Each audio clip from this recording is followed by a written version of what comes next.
On a l'honneur et le privilège d'avoir le professeur Alain Cariou qui va nous aider à nous tirer de toutes ces situations difficiles et nous dire comment lui y fait. Merci Alain. Merci beaucoup pour l'invitation, le piège. Et évidemment, j'aimerais vous aider. Et forcément, je pourrais pas donner, je vous donnerai mon avis sur certaines situations. J'ai un ou deux liens d'intérêt à vous déclarer, notamment celui avec Bard qui fabrique du matériel qui permet le refroidissement de ce type de patient. Et juste aussi pour vous rappeler que dans le centre dans lequel moi je travaille, on reçoit beaucoup de ce genre de malades et ça crée forcément un biais, différents types de biais d'ailleurs. On soigne annuellement effectivement à l'hôpital Cochin à Paris environ 150 patients qui sont dans cette situation d'avoir été réanimés d'un arrêt cardiaque. Et pourquoi je le dis? D'abord parce que ça crée de l'inquiétude. On est inquiet, les réanimateurs et les personnels de santé qui travaillent dans les services de réanimation sont inquiets parce que, globalement, et c'est la rançon du succès des campagnes d'amélioration des pratiques sur la récupération de la mort subite à l'extérieur de l'hôpital par le grand public, c'est que ça marche, la défibrillation, ça marche aussi, et du coup, les comas, ou les patients en tout cas qui sont hospitalisés en réanimation dans le coma après avoir été réanimés d'un arrêt cardiaque sont de plus en plus nombreux. Pas seulement dans mon centre, mais dans tous vos services. C'est la loi, c'est comme ça. C'est la rançon de ce succès-là, au point que c'est en passe de devenir l'une des premières causes d'admission pour coma non traumatique en réanimation, à mettre en parallèle en particulier avec les comas d'origine toxique en particulier, qui sont très très nombreux. Donc forcément, ça déclenche un tout petit peu d'inquiétude parce que ce type de malade-là, par opposition avec le malade admis pour une intoxication médicamenteuse, dont on sait que dans l'immense majorité des cas, l'évolution neurologique va être bonne, eh bien, effectivement, ces malades-là posent le problème de savoir que dès le début, un grand nombre d'entre eux vont mal évoluer sur le plan neurologique et ne vont pas évoluer vers une récupération d'un niveau de conscience équivalent à celui qu'ils avaient auparavant, donc avoir une évolution favorable, mais qu'au contraire, l'événement arrêt cardiaque va être initiateur, au contraire, de l'évolution vers soit un état végétatif persistant plus permanent, voire de temps en temps générer un état un peu intermédiaire, dit de conscience minimale, qui est évidemment quelque chose que certains jugent compatible avec une survie prolongée, d'autres un petit peu moins. Bref, qu'en tout cas, un grand nombre de ces sujets vont entrer dans une situation neurologique compliquée. Quand on regarde la manière dont évoluent ces patients, eh bien, force est de constater qu'environ 70 à 80% d'entre eux, en moyenne, et ça varie selon les services, décèdent au cours de leur séjour. C'est une sorte de loi quasiment obligatoire. Et quand on examine plus attentivement la manière dont les malades admis en réanimation après un arrêt cardiaque décèdent, pour ceux qui décèdent, et quel est leur timing de décès, de survenue du décès, et qu'on la répartit, cette cause de décès, de manière très, très arbitraire en cause neurologique en noir et en cause extraneurologique, état de choc, défaillance multiple d'organes en gris sur le graphique, et qu'on regarde comment se répartissent ces deux causes de décès au cours du temps, J0 étant l'admission et puis ensuite les jours qui passent, et bien vous voyez que globalement les malades décèdent principalement de l'état de choc et de la défaillance multiviscérale qui l'accompagne au cours des 2-3 premiers jours, mais qu'ensuite, bien sûr, en noir, les décès tardifs ensuite sont tous, ou presque tous, d'origine neurologique, et on peut même aller un petit peu plus loin. Ces décès sont, dans l'immense majorité des cas, et plus on s'éloigne du début, plus c'est la vérité, en rapport avec un arrêt ou une limitation des supports de réanimation qui sont donnés à ces patients, c'est-à-dire en pratique à l'arrêt de la ventilation mécanique chez ces malades-là. Donc l'évolution neurologique de ces patients-là est évidemment la préoccupation majeure parce qu'elle est la principale cause de décès ou qu'elle va générer des séquelles chez bon nombre de ces patients-là. Et il est pour nous forcément extrêmement important, d'une part, de ne pas poursuivre des soins que tout le monde pourrait trouver futiles, et qu'en miroir de cette résolution, on a aussi l'obligation de ne pas abandonner trop tôt des soins qui pourraient s'avérer utiles. Et Mauro a évoqué très justement tout à l'heure dans ce domaine quelque chose qui est un paradigme très très important à maîtriser, qui est celui de la self-fulfilling prophecy, c'est-à-dire de la prophétie autoréalisée, qui peut être très très dommageable chez un patient, parce qu'on a décidé qu'il allait avoir une mauvaise évolution neurologique, on enlève le ventilateur, le malade meurt et donc on a raison. Prophétie autoréalisée, raisonnement dit circulaire.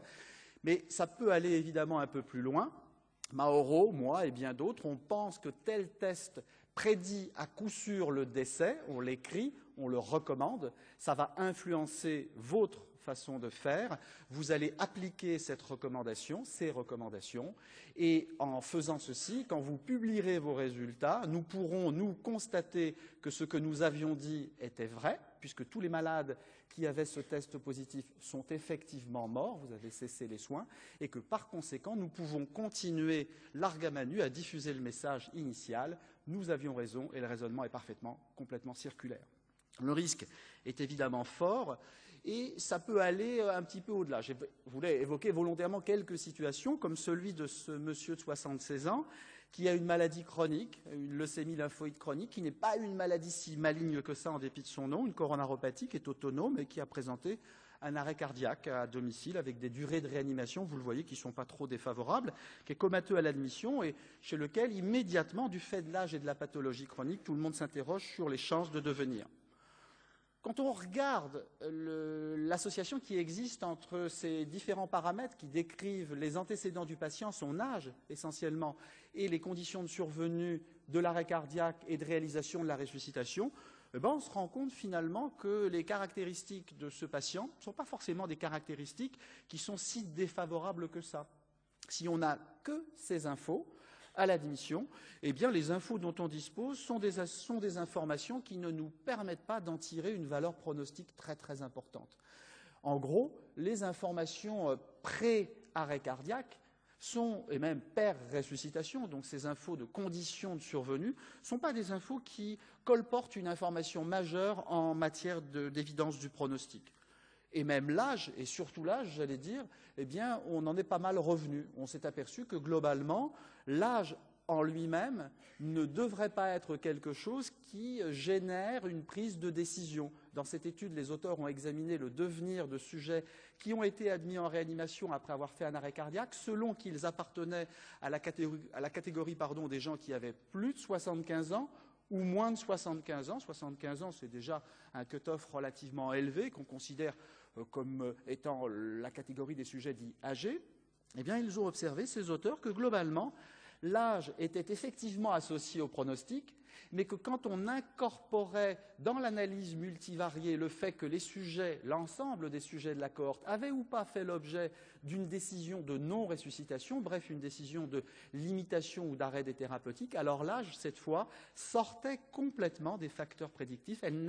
L'âge n'était plus en soi un facteur qui permettait de prédire le devenir ultérieur des patients. De sorte que, probablement, ce n'est pas tellement l'âge, mais vraisemblablement ce qui impacte notre prise de décision en termes de limitation qui compte le plus. Et cette problématique du sujet âgé est probablement quelque chose qui ne devrait pas impacter nos pratiques. En pratique, pour ce patient-là, on devrait utiliser les mêmes critères pronostiques, les mêmes examens complémentaires, par exemple, que ceux qui ont été évoqués par Mauro préalablement. Alors, quelles sont les choses qui peuvent marcher? Eh bien, Mauro l'a dit tout à l'heure, c'est essentiellement, d'abord et avant tout, fondé sur l'examen clinique du sujet dans les jours qui suivent l'admission en réanimation de ce sujet comateux. Et historiquement, le délai qui a été utilisé, dans les questions, ça a également été débattu tout à l'heure, le délai historique, c'est J3. Pourquoi J3 ? Parce qu'au début des années 90, pas mal d'études avaient montré que entre J0, admission, et J3, certes, l'examen clinique se modifie de manière assez considérable et quelle que soit sa composante, la réponse motrice, la réponse pupillaire, etc., eh bien qu'il pouvait y avoir une amélioration au cours du temps. Mais qu'en revanche, au-delà de J3, dans ces études-là, ensuite, on atteignait une phase de stabilité parfaite. Les malades étaient classés à la fin de J3 en malades qui avaient récupéré ou qui ne récupéreraient pas mieux sur le plan neurologique. Et historiquement, il était donc tout à fait raisonnable de fonder l'algorithme de réflexion, c'est-à-dire la stratégie d'utilisation de l'examen clinique et des examens complémentaires qui vont avec, sur ce délai de J3. Et voilà ici à représenter l'algorithme, certes il est en anglais, mais vous le voyez, il combine entre eux différents événements cliniques et paracliniques, notamment l'emploi de l'électroencéphalogramme et surtout des potentiels évoqués somesthésiques et de la composante N20. Et la combinaison de ces facteurs, au cours des 3 premiers jours, eh bien, a été considérée par les experts qui ont réalisé ces recommandations, qui sont d'excellents experts, à penser qu'on pouvait appliquer ces recommandations au plus grand nombre et s'en sortir comme ça. Le problème, c'est qu'à J3, c'est parfois facile, mais que c'est quand même assez souvent difficile. Quand on est dans la situation de gauche, dans le cadre noir, eh bien évidemment, il n'y a pas besoin de faire beaucoup de science pour savoir qu'on est du côté du mauvais pronostic. Quand on est à droite non plus d'ailleurs. Mais le problème, c'est que beaucoup de nos malades sont dans la situation un peu intermédiaire, que ce soit en termes de caractéristiques de base, mais aussi d'évolution neurologique. À J3, la plupart de nos patients sont quand même plutôt avec une réponse motrice absente ou non adaptés, ils ont encore, et même parfois, des mouvements anormaux, ils ont un EEG pauvre qui est parfois peu réactif, et les potentiels N20 sont quand même assez souvent présents. Les explications sont quand même assez nombreuses. Ça a déjà été évoqué, mais je voudrais y revenir parce que c'est l'élément essentiel. Il est vraisemblable que nos pratiques, entre la fin des années 90 et même le début des années 2000, a considérablement évolué, ne serait-ce qu'en termes d'utilisation du refroidissement, de l'hypothermie thérapeutique ou du contrôle ciblé de la température, quel que soit le nom qu'on lui donne. Vous voyez ici les résultats d'une étude française récente, déclarative, une enquête de Jean-Christophe Orban, qui montre que, globalement, la plupart d'entre nous refroidissons ces patients-là. Et quand on prend par exemple cet exemple de ce jeune patient qui donc fait une mort subite devant son conjoint, devant sa conjointe, et qui, on le saura un peu plus tard, et cette mort subite est en rapport avec une fibrillation ventriculaire sur une maladie dite de Brugada, une cardiopathie arythmogène, eh bien ce patient, à J3, il est dans cette zone grise. Il est incontestablement dans cette zone grise, et prendre une décision en vertu de l'algorithme que je vous ai montré tout à l'heure et en l'appliquant systématiquement pourrait conduire à prendre une mauvaise décision, à oublier que ce patient a fait l'objet d'une hypothermie thérapeutique. On en oublierait qu'il a également reçu des produits de sédation pendant cette période-là, pendant la période des 24 et même très souvent des 36 premières heures, et que cette sédation a forcément pu jouer sur la persistance d'anomalies cliniques au moment où on l'examine à J3. Je reviendrai sur le détail de cet examen clinique. Et puis, on le sait aussi, pharmacologiquement, ces produits doivent s'éliminer et notre machinerie enzymatique, elle est altérée par le froid. Les enzymes qui dégradent et qui permettent l'élimination des produits sédatifs sont des enzymes qui marchent moins bien à 33 degrés qu'à 37 degrés. Et par conséquent, faire du froid, c'est donner des produits sédatifs qui vont s'éliminer plus lentement du fait de cette altération pharmacologique. Alors je reviens sur l'étude qui a été réalisée en partie par Mauro et ses collègues à Lausanne, parce que pour moi c'est un excellent exemple d'étude où on voit comment évoluent dans le temps les paramètres de patients qui ont été admis comateux en réanimation et qui sont ensuite dichotomisés, partagés en 2 groupes, ceux qui ont eu une bonne évolution neurologique, et l'avantage de ce papier, c'est que le collectif est important et que le suivi neurologique est fait à distance, donc on est au clair sur le fait que les malades ont ou pas évolué correctement sur le plan neurologique, et on peut voir un peu comme ça quels sont les différents paramètres qui peuvent, entre guillemets, nous piéger.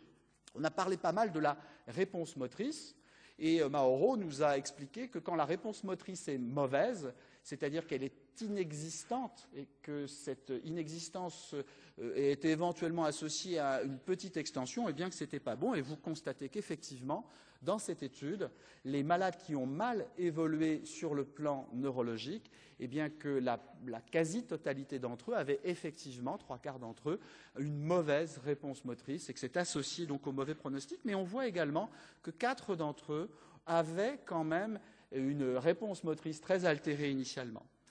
Et ce fait a été observé par d'autres groupes, de sorte qu'actuellement on sait qu'en particulier chez les malades qui ont été traités par hypothermie, observer qu'il y a une réponse motrice inadaptée a une très bonne valeur prédictive positive de mauvaise évolution neurologique chez ceux qui n'ont pas eu d'hypothermie et de sédation, et ils sont quand même quelques-uns. Il y a encore des patients qu'on ne traite pas de cette manière-là, qui n'ont pas de sédation dès l'admission ni hypothermie. Chez ceux-là, eh bien, le fait que leur réponse motrice à J3 est très mauvaise, c'est vraiment pas bon du tout. Et dans cette étude, aucun d'entre eux ne s'est réveillé ultérieurement. Tandis que chez ceux qui ont eu soit de l'hypothermie, soit de la sédation, soit l'association des deux, eh bien, il persiste une très bonne valeur prédictive. Il ne faut pas non plus exagérer. Ne pas avoir de réponse motrice adaptée, ce n'est pas bon. Mais que certains qui avaient une mauvaise réponse, eh bien, sont dans la zone grise et doivent y rester. De sorte que chez ce type de patient, c'est une situation difficile qu'il faut savoir gérer en attendant. On n'a pas le choix. Il faut savoir attendre chez ce type de patient. Attendre, c'est se donner la possibilité de voir comment évolue l'examen clinique au fil du temps. Et probablement qu'on incorporera très rapidement dans nos pratiques le fait d'examiner comment évolue, et c'est ce qu'ont fait ces auteurs, comment évolue dans le temps l'examen clinique de ces patients. C'est quelque chose de très important. Vous le voyez chez ceux qui vont aller mal, l'examen, le score de Glasgow ne se modifie pas au cours du temps, tandis que chez ceux qui vont se réveiller, on observe une évolution, une amélioration progressive. Alors, est-ce que pour revenir à cette étude, les myoclonies sont quelque chose qui peuvent générer une situation difficile? Oui, incontestablement, parce que vous voyez que la présence de manifestations myocloniques est évidemment associée au mauvais pronostic, mais de temps en temps, une fois dans cette étude, un patient présentant des myoclonies eh bien, a eu une évolution neurologique favorable. Et c'est quelque chose qui, là aussi, a été montré par d'autres groupes, comme le groupe de Bouès, qui ont montré que, eh bien, quand on examine tous les patients qui ont eu des myoclonies aiguës post-hypoxiques, bref, des malades post-arrêt cardiaque, ont presque tous en bleu une évolution neurologique défavorable, mais que 9% ont aussi eu une évolution qu'on peut considérer comme favorable. De sorte que, à elle seule, la présence de ces anomalies myocloniques pendant les premiers jours post-ressuscitation ne suffit pas pour permettre de dichotomiser clairement, de séparer clairement les patients qui auront une mauvaise ou une bonne évolution neurologique. Et en plus, il faut être attentif, certaines de ces myoclonies sont particulières, comme les myoclonies qui étaient présentes et qui avaient été relevées chez cette patiente de 36 ans, qui n'avait pas présenté de myoclonie initiale, mais va développer vers J4, J5, alors qu'elle commence à présenter des signes d'éveil, des myoclonies qui sont déclenchées par la stimulation et qui semblent eh bien, clairement intentionnelles, déclenchées par l'intention de mouvement. Cette patiente a un syndrome de Lance-Adams, un syndrome neurologique assez bien décrit, quoique rare dans la littérature, qui ne correspond pas aux lésions cérébrales qui sont présentes chez des gens qui ont des dégâts cérébraux majeurs post-hypoxiques, qui va s'éveiller complètement, qui va même être capable de comprendre ce qu'on lui dit, mais qui a un trouble des mouvements, des movement disorders, qui est une autre type de maladie qui peut être accessible parfois à certains traitements. Il y a maintenant 150 à 200 cas qui ont été correctement décrits dans la littérature, et vous l'imaginez beaucoup plus dans la réalité. Il faut que ces anomalies myocloniques intentionnelles qui surviennent plus tardivement soient bien reconnues par vous. C'est une situation difficile qui nécessite une investigation neurologique particulière, mais pas mal de ces patients peuvent avoir une évolution neurologique ensuite favorable, qui est à différencier de l'état de mal myoclonique tout à fait initial, tout à fait précoce, qui lui est de très mauvais pronostic. On a parlé tout à l'heure des anomalies électroencéphalographiques et de l'état de mal épileptique, et vous voyez qu'effectivement, là aussi, dans cette étude, 3 patients, des patients qui ont eu une bonne évolution neurologique, avaient pourtant initialement présenté un état de mal épileptique authentifié sur le plan électroencéphalographique. Et c'est là aussi quelque chose qui doit être su. C'est une situation qui doit être connue. L'EEG qui montre effectivement des anomalies critiques peut parfois être associé à une évolution neurologique favorable. C'est rare. À soi tout seul, et vous voyez que dans l'expérience, dans la série rapportée par Stéphane Le Griel dans Resuscitation récemment, 2 cas ont été rapportés de sujets avec des âges extrêmement différents, 32 et 75 ans, de sujets qui ont présenté des anomalies électroencéphalographiques assez typiques, et pourtant, ils ont eu une évolution favorable. CPC1 dans un cas, CPC2 pour l'autre cas, mais ces 2 sujets avaient effectivement des manifestations tout à fait anormales. Pour continuer, on a évoqué, évoquons-le, une situation difficile supplémentaire de ces sujets qui n'ont pas de potentiel évoqué somesthésique, c'est-à-dire de composante N20 des 2 côtés. On est dans une situation qui, à elle toute seule, pourrait peut-être générer de la self-fulfilling prophecy et de conduire peut-être éventuellement, chez certains sujets, à une interruption de la réanimation et des soins de réanimation, et notamment de la ventilation, parce que sur la foi d'études déjà un petit peu anciennes, vous pouvez voir que ce que j'entoure en 0, c'est le nombre de fois, globalement, où on a pu observer une évolution favorable chez des sujets qui n'avaient pas de composante N20 des deux côtés. Dans les vieilles études, c'est 0. Mais dans la réalité d'aujourd'hui, eh bien, on assiste à, peut-être pas une effloraison, mais en tout cas à la publication régulière de cas rapportés, comme ce sujet de 43 ans, chez lequel initialement, alors qu'il était en réanimation pour un coma post-anoxique, il n'y avait pas de composante N20 enregistrable, alors que cette composante N20 est réapparue au cours du temps. De même, chez ce jeune homme qui présentait également une maladie de Brugada et qui a fait une fibrillation ventriculaire au cours d'un effort sportif, eh bien, il y avait une absence complète de composante N20 et pourtant l'évolution a été finalement favorable et ce patient a pu récupérer. On est extrêmement ennuyé sur ces situations qui sont donc des situations qu'on peut qualifier de difficiles et probablement que mon message le plus important, c'est de dire quand il y a eu de l'hypothermie, de la sédation et qu'on n'a qu'un seul de ces facteurs qui est présent, de mauvais pronostic, il est tout à fait raisonnable d'être prudent, d'attendre qu'on ait un petit peu plus de données. Et c'est un peu, et je terminerai par ça, la manière qu'ont eu les investigateurs de l'étude TTM, déjà évoquée par Mauro tout à l'heure, pour gérer la pronostication dans l'étude TTM 33 versus 36 degrés. Ils se sont dit finalement, si on veut non seulement montrer que 33 versus 36, c'est pareil ou c'est légèrement différent, vous connaissez les résultats montrent que ce n'est pas différent, il est très important qu'on ait un algorithme de prédiction de l'état neurologique puisqu'on sait que la plupart des décès vont être en rapport directement avec une des décisions. Voilà la manière qu'ils ont eu de faire et ils se sont dit on doit être moderne. Être moderne, c'est évidemment utiliser tous les outils qui sont à notre disposition. Utiliser tous les outils qui sont à notre disposition, c'est effectivement examiner d'abord et avant tout quotidiennement ou pluriquotidiennement le patient et voir s'il y a ou pas une évolution. Ne pas tenir compte d'un seul facteur, mais de s'obliger à utiliser une combinaison de ces facteurs. Un seul facteur à soi tout seul, ce n'est pas possible. Probablement aussi d'utiliser le même délai qu'avant, 72 heures, mais certainement pas par rapport à l'admission. Certainement au minimum après le début du réchauffement. De sorte que finalement, dans cette étude, vous le voyez, les délais sont considérablement rallongés. On aboutit à des délais qui sont forcément plus longs puisqu'il y a cette période de wash-out des produits qui ont été utilisés pendant la période d'hypothermie ou en tout cas de contrôle ciblé de la température et qui aboutit au fait que dans les deux sous-groupes de l'étude, vous voyez ici quelle a été l'évolution au cours du temps des deux populations, rythme choquable initial et rythme non choquable sur la partie droite. Mais vous voyez que globalement, l'état stable, c'est-à-dire le partage définitif entre ceux qui vont survivre et ceux qui sont ou vont décéder, il est présent, mais il est présent plus tardivement que dans les études anciennes et cette stabilité, elle est enfin atteinte, mais pas avant J15 dans la plupart des cas. C'est ce qu'on commence à observer.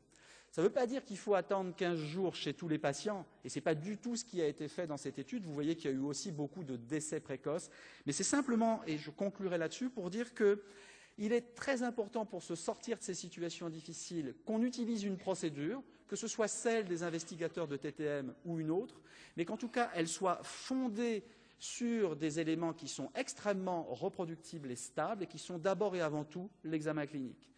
Il faut aussi que cette procédure, elle laisse de la place à la discussion, elle laisse de la place au cas par cas, parce qu'il y aura toujours des situations particulières, et je pense que certaines d'entre elles pourraient être évoquées dans le topo de Pierre-Édouard tout à l'heure. Il est crucial, à mon avis, qu'on soit toujours amené à combiner les critères et à ne jamais utiliser un seul critère pour prédire l'évolution. Et enfin, mon dernier message, mais probablement le plus important, et c'est celui qu'on applique maintenant en routine, c'est que dans le doute, on est toujours fondé à attendre et à voir comment évoluent les choses au fil du temps. C'est probablement le message le plus important de ce topo. Je vous remercie et je suis à votre disposition.